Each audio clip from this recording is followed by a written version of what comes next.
Welcome to another video. Today's video will be somewhat of a continuation from This Ain't About the Donkeys video, as well as the Man of God from Judah. And then I'm going to have a very special tribute at the end. So let's get into it. When you are seeking God's will, how do you know people that are giving your advice, the difference between a true prophet or good advice and a false prophet or bad advice? Remember, and This Ain't About the Donkeys, Samuel was a true prophet, and he basically gave Saul advice. God told me to tell you that you're going to be the king, and he did become the king.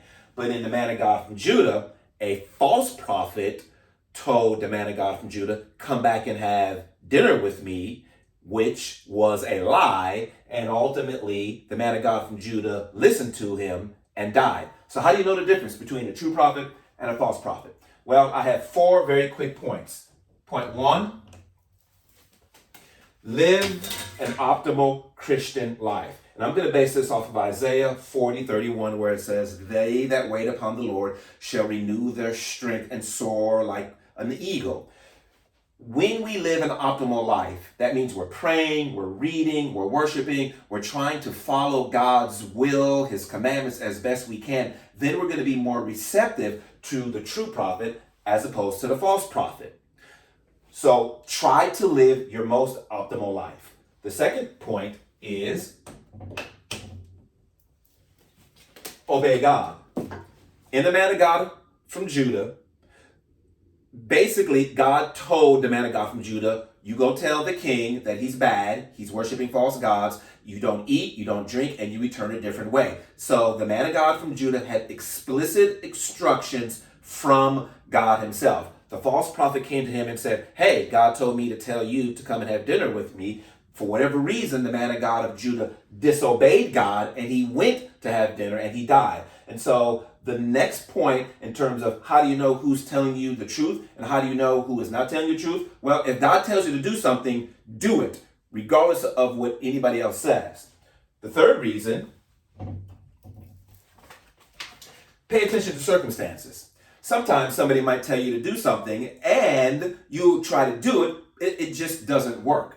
For me, you know that I wanted to go to law school. And many people said, hey, because of your communication skills, I think you should go to law school. But I couldn't get in. After 4 rejections, I realized even though the people want me to go to law school, or some people want me to go to law school, it's not good advice because the circumstances are such that I can't get in. In Acts 16 through 6, or Acts 16 verse 6, it says the Holy Spirit prevented Paul from going to the province of Asia to preach the gospel. So going to Asia isn't a horrible thing, but for whatever reason, the circumstances prevented him from doing it. So when circumstances prevent you from doing something, regardless of what somebody tells you, you know that it's not from God. And my last point, listen to the still small voice. And this is from 1 Kings 19:11 through 13. And this is when God told the prophet Elijah that he needed to return to Damascus via the desert. And I'm paraphrasing, but it says there was a loud earthquake, but God was not in the earthquake. There was a strong wind, but God was not in the wind. There was a raging fire. God was not in the fire. God whispered to Elijah and said, return to Damascus. So it's that still small voice. And this is very important because it leads me to my tribute. Many of you know I've talked about my mom multiple times in many videos, and my mom is the rock of my life. But obviously, I have a father, and I am very much like my father. And unfortunately, my mom and dad, they separated when I was very young, and my father is also deceased. He passed away in 1997.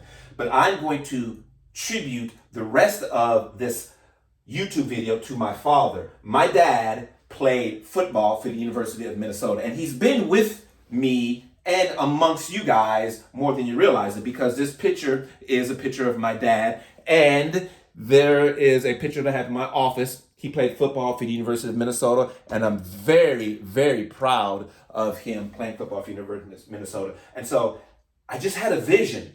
And as a tribute to my dad, I drew this picture. This is me. This is my art. So this is a copy of the picture that I showed you. The original author, I can't make out the name. This was done sometimes in the 60s, and so I want to give credit. The original author, it was the picture that I showed you, but I just felt led, and I drew this freehand on this dry erase board as a tribute to my dad. My dad played football for the University of Minnesota between 1964 and 1966. And so here is a picture of my dad. I'm just so proud of my dad playing football at a major university, Big Ten school. And this is also a picture of my dad. That's my dad right here. I looked online at his stats, and it said that he scored 3 touchdowns in 1965. The timestamp on this is 1965. And so I choose to believe that this is one of the touchdowns that my dad scored. This is a picture of my dad and I as I got my master's degree. That's when I had hair and a beard. This is me, this is my dad. And then my dad went on to become a minister. This is him and this is me. And so what I'm going to do, I'm going to eulogize my father posthumously just as a tribute. And I will do so by comparing the life of my dad to the life of King David. And then I will also bring home the point that still small voice. And how do you know what the will of God is? Because that still small voice that I talked about when I had the board flipped over played a very important part in my life as well as my dad's life to heal our relationship. And so the story of David, it starts out in 1 Samuel from like chapter 16, and it goes to 2 Samuel, and David passes away in 1 Kings. And we know that David was the second king of Israel. But this is after Saul. Saul had been rejected by God, and so God sent Samuel to Bethlehem to the house of Jesse to find the new king. When Jesse rode out his oldest son, who was tall and handsome, and Samuel thought certainly this will be the next king of Israel, but God said, no, I'm not paying attention to stature or looks. Jesse continued to bring out his sons, and God said no, one by one. And finally, Jesse said, well, that's it. And the prophet Samuel said, don't you have any more sons? And Jesse said, well, yeah, I have the youngest, but he's a small guy, he's ruddy, and he's out tending the sheep. The prophet said, bring David to me. And as soon as he brought David to him, he goes, this will be the next king of Israel. I'm moving forward, but we know that David had the confrontation with the giant Goliath. All of the Israels in the army were afraid of Goliath, but David said, bring that beast to me and I will defeat him. And he used a slingshot and he took him down. He went on to become a king and he united the Israeli kingdom. But David had his challenges, and he was called out by the prophet Nathan. And Nathan said, you took the one lamb from this one innocent guy when you had all of the lambs that you wanted. Thou art the man. And David said, I have sinned against you, Lord. He took responsibility for his actions. And Nathan said, God will remove your sins.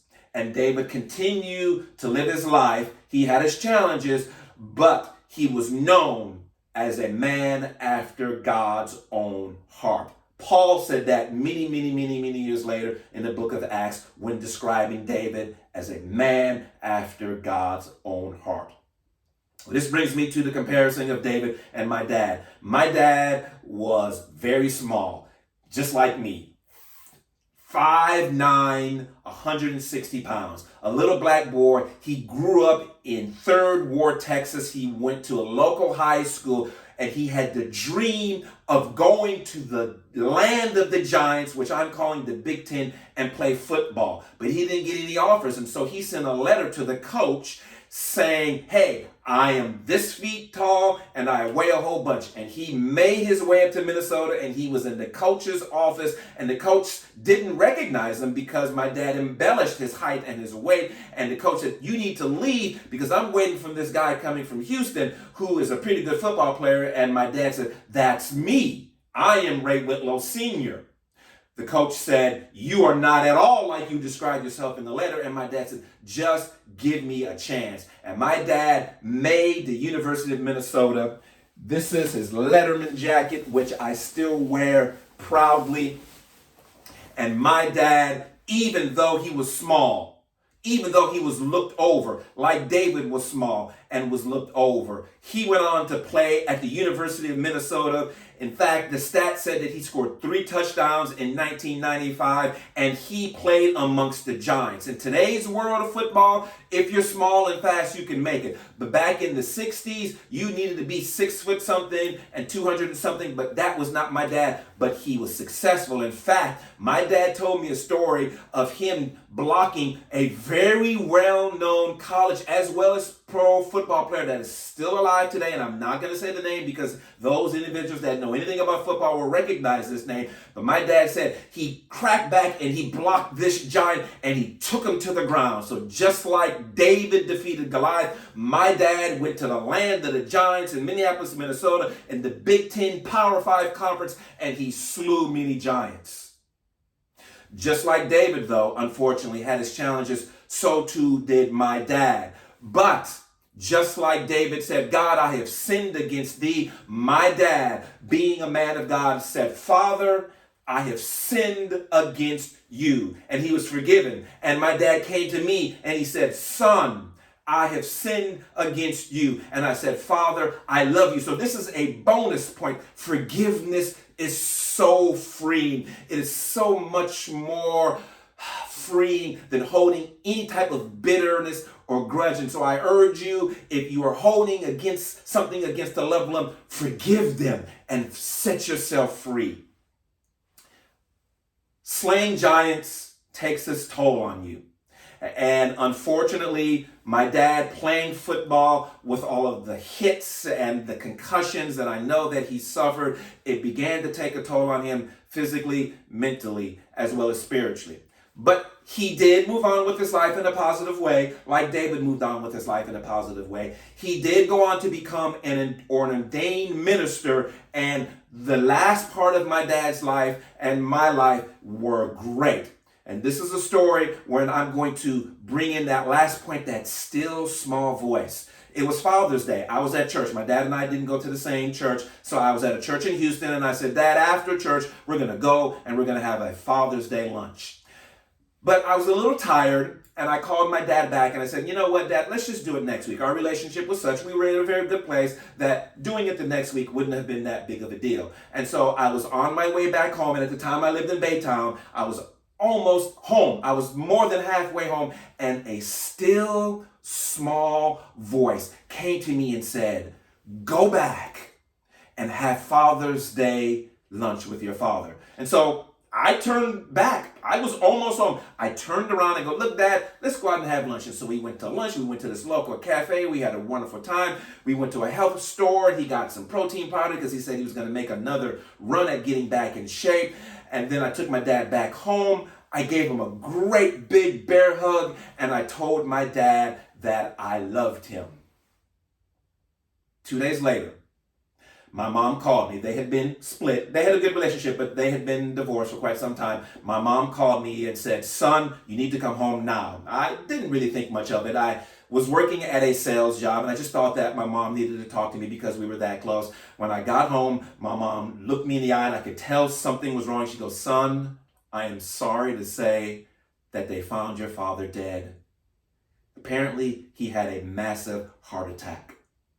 I was devastated. I was absolutely wrecked. I was frustrated with God because I said, God, how could you take him from me? We were just beginning to rekindle our relationship. How could you do this? But I realized that death comes to us all, and my dad is a believer and he is in heaven. But going back to that still small voice that told me to turn around, go back and have lunch with your dad. And I did that. And so the last thing that I did with my father was give him a great big hug. And the very last thing that I said to my father was, I love you. Because of that still small voice, I was able to say goodbye to my father. And it gives me peace to this very day. I hope that you enjoyed this video.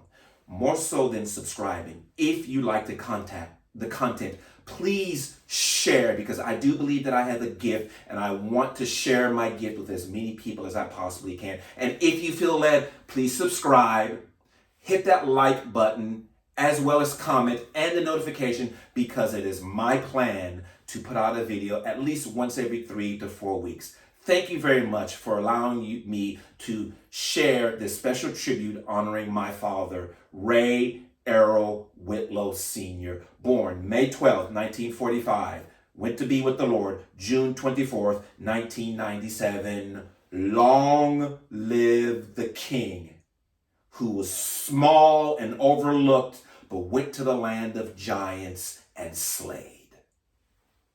Thank you.